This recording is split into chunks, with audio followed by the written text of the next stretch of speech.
It's not been all that silent of a year for thrash metal, but maybe silently they're aiming to take the spotlight away from other styles of music, including the idea of hybrid metal that we've talked about, to really show that 2017 is going to be a thrash year. We've already had releases from breakneck bands such as Havoc, Overkill, and Creator. But we need another one from that modern revolution. We need one like Havoc. And we have that here with Lich King with their brand new album, the Omniclasm. A band that has been around for about a decade, that has really been one of the forefront acts whenever it comes to modern thrash metal.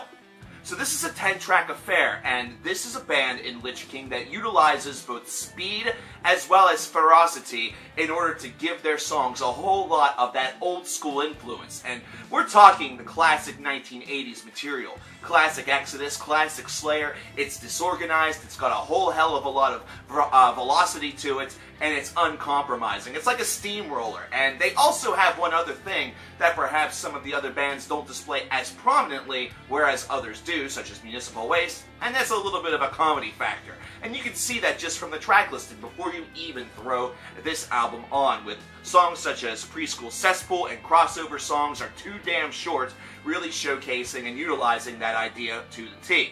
So we get Weapons Hot, which is our introduction to this, and we immediately go into the newest installment of the Lich King cycle of songs, which is entitled Stalemate.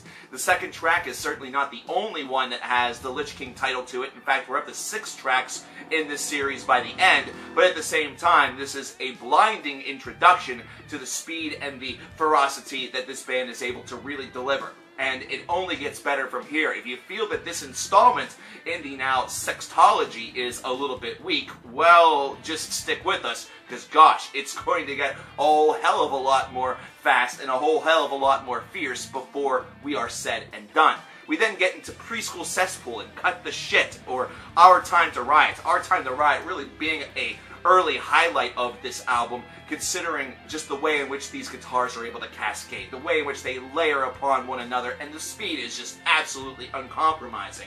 You'd think that they're trying to go for some sort of land speed record, and that's what old thrash was all about. Old thrash, especially whenever it came to some of the crossover stuff and some of the instant classics, had speed as one of its primary delivery systems. Speed as one of the primary reasons for existence. And based off of that, you have lyrics or a message that, if it's able to sync up with that insane velocity, really goes a long way.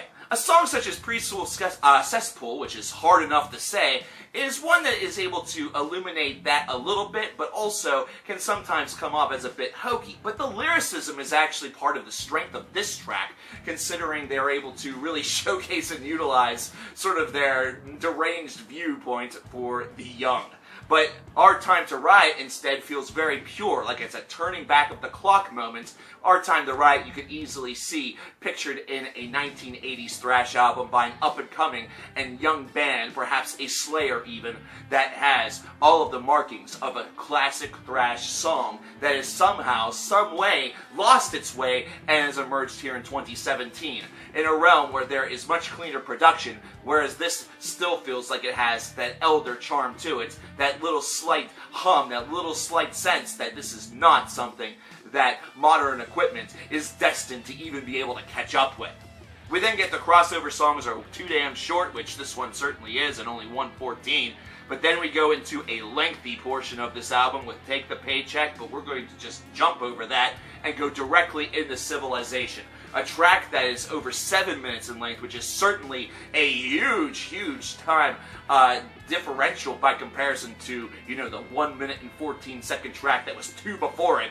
And this is one that shows that Lich King is able to slow things down and allow power to illuminate their riffs, allow their composition to really take control, and they even toss in a keyboard. Are you serious? Can this band do any more to really show that this is a band that deserves to be really mentioned with the modern thrash masters, with the Warbringers, the Havocs, the Municipal Wastes? Perhaps this is something that a list would be able to take care of.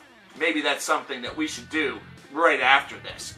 But either way, this is a track that blindingly displays that Lich King is able to expand their horizons and does not have to relegate themselves to tracks within the 3 to 5 minute range in order to really get their message across. This is something that shows a real utilization of some external influence. Not to mention, they're not a band that simply wants to turn back the clock and just stay relegated and sort of like fixated with the past. They want to use some of those skills and add some things to it in order to build something that does have both a modern and also new feel to it. Sure, keyboards and thrash isn't necessarily something that's all that crazy. Hybrid thrash is out there. Hybrid thrash is what gave Vector such a huge boost right to the album of the year last year with their album Terminal Redux. But this is something where for Lich King, it comes out of left field on this album. It's something that you don't expect, and whenever you hear it, you can only applaud.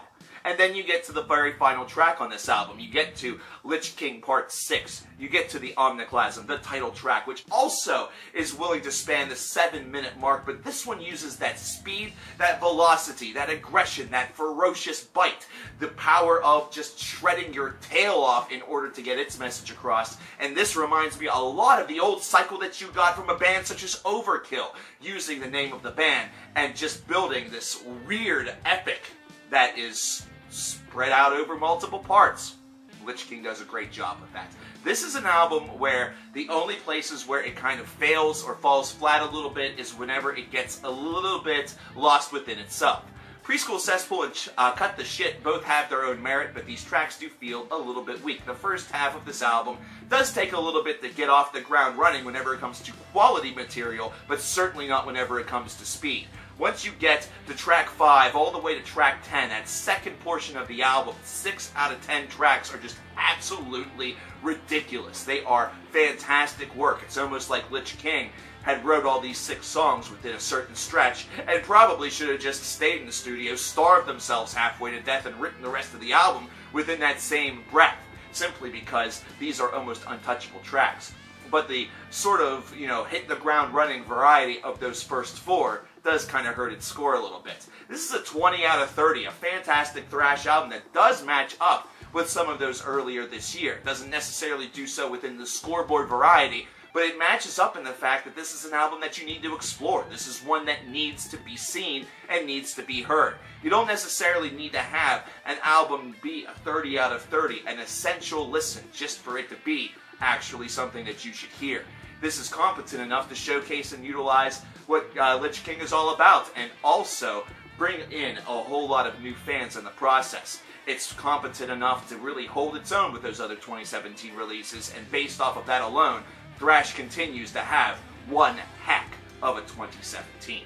But I want to know what you guys think about this album. Let me know in the comments below, and also, I think we're going to do that modern thrash metal list. In fact, I know we are, considering in the 50/50 Streamathon stream chats, we actually hit a tier, thanks to Andy Fox, where we are now able to do some video requests. And the one that actually won was modern thrash metal. So, irony is kind of a fun thing.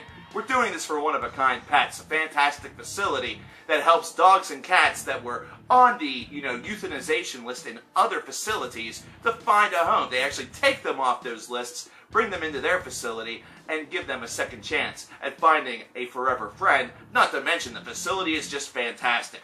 We're going to be streaming quite a bit throughout the remainder of this month and going into May. So if you see coverkillernation live, pop on in, and if you want to give a donation, definitely check out the link that's below in the description box. And if you do, thank you very much. Let me know what you think about this album. I'm coverkillernation, and I'll talk to you guys next time whenever we discuss 10 fantastic modern thrash metal bands. Take care.